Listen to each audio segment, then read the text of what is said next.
Bonjour et bienvenue pour cette nouvelle capsule. Aujourd'hui, nous allons démarrer simplement par une phrase, une affirmation que je vais te proposer et sur laquelle que je vais développer un petit peu, qui est que tu ne peux pas changer l'autre, tu ne peux que te changer toi. Alors, comment ça se fait ça en fait? Moi, j'ai des dizaines de personnes qui arrivent là dans mon cabinet et qui me racontent la liste interminable de toutes les choses affreuses et ignobles que l'autre peut leur faire. Ouais, il m'a fait ça, tu te rends compte? Et quand il fait ça, il fait ça. Et puis quand j'ai réagi comme ça, tu ne sais pas ce qu'il m'a répondu, il m'a répondu ça, et etc., etc., etc. Ok, mais toi, en fait, qu'est-ce que ça te fait à toi quand lui, il réagit comme ça? Qu'est-ce que ça te fait? Qu'est-ce que tu ressens, toi, quand il se passe ça dans ta vie? Qu'est-ce que ça te fait à toi lorsque, ton autre ne te répond pas ou te délaisse ou qu'il t'a maltraité ou qu'elle t'a maltraité ou qu'elle t'a mal parlé ou qu'elle a oublié de te dire ceci ou qu'elle a oublié de te dire cela? Hem, Effectivement, on ne peut pas changer l'autre. On ne peut que changer notre réaction face à l'autre. On ne peut que changer notre état émotionnel face à l'autre.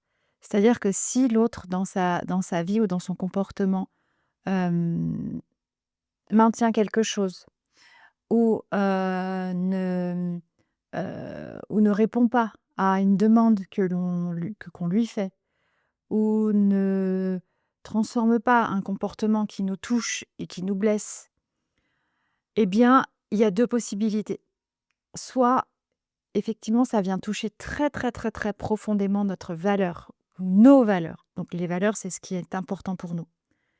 Et dans ce cas, il y a des vraies questions de sens, à donner, dans la relation, en fait. C'est-à-dire, quelle est la direction que j'ai envie de ou en tout cas, quelle est la direction que cette relation va prendre si on ne partage pas les mêmes valeurs? Parce que ça, c'est tellement important pour moi et que ça ne me semble pas être l'être pour lui ou pour elle.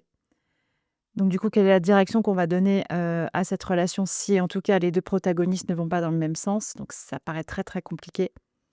Et puis sinon, c'est le deuxième curseur, c'est: «Bon, bah, si ça, c'est si important pour moi aujourd'hui, finalement, est-ce que j'en fais une affaire de principe? Est-ce que j'en fais une affaire d'ego?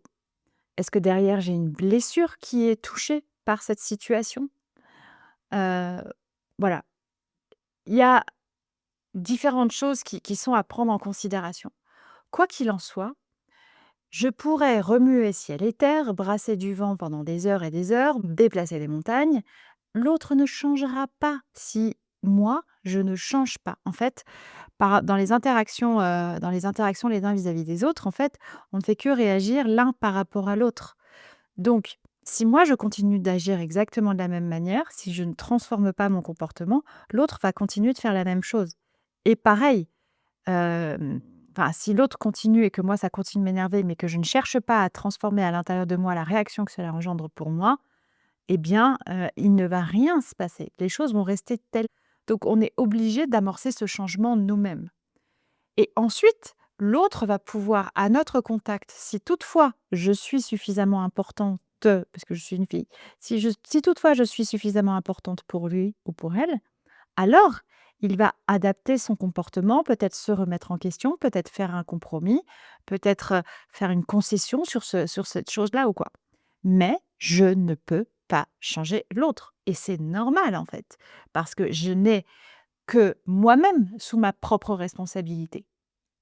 L'autre n'est pas sous ma responsabilité et ce serait intervenir contre son libre arbitre, en fait, de vouloir le changer parce que je voudrais faire de lui quelqu'un de différent et si je veux faire de lui quelqu'un de différent, ça veut dire que je ne l'accepte pas, que je ne l'accueille pas et que je ne l'aime pas tel qu'il est, là où il en est et peut-être que j'ai raison.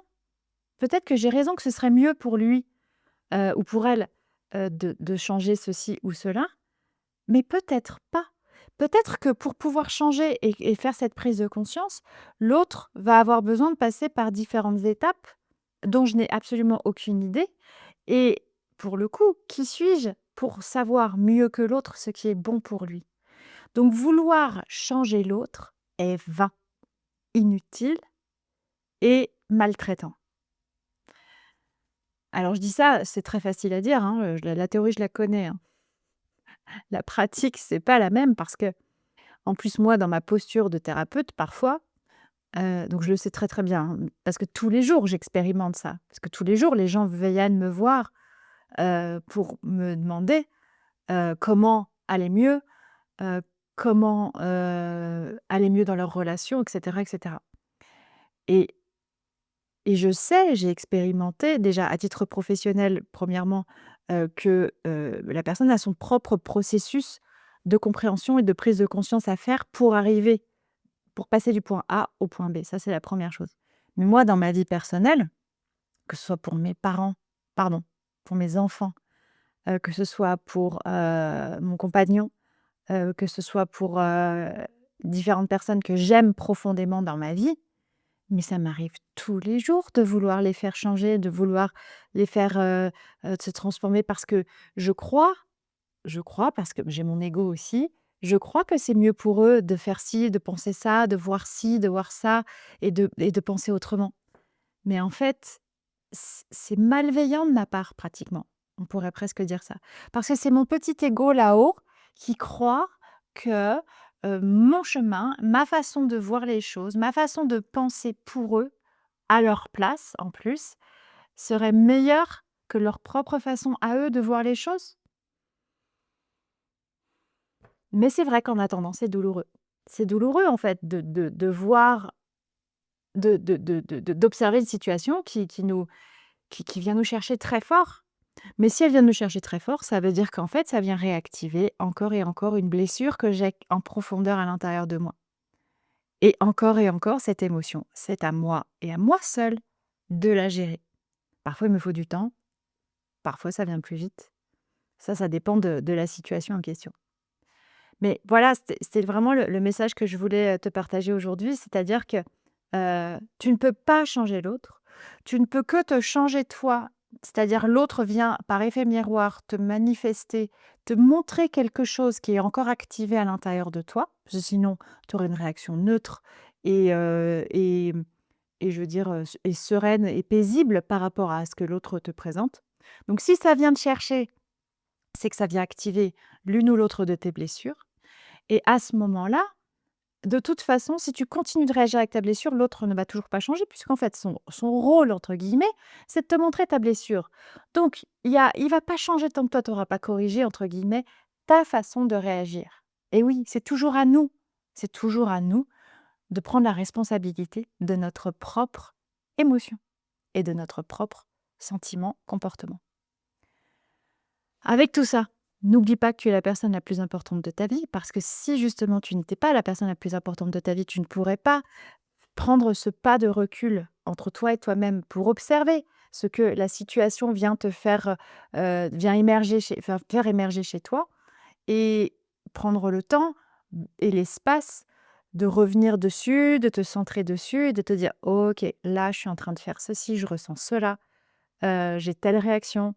C'est pas OK ni pour lui ni pour moi, mais pour l'instant, j'en suis là, quoi, en fait et je dois faire avec ça et je vais continuer de comprendre et de chercher. Si je ne suis pas la personne la plus importante de ma vie, je ne peux pas m'autoriser à prendre ce moment-là et à faire cette petite, introspection qui est absolument impérative et nécessaire pour soi et à partir de là, je peux progresser et changer et à mon contact l'autre va évoluer. Je te souhaite une très belle journée. À demain. Prends soin de toi.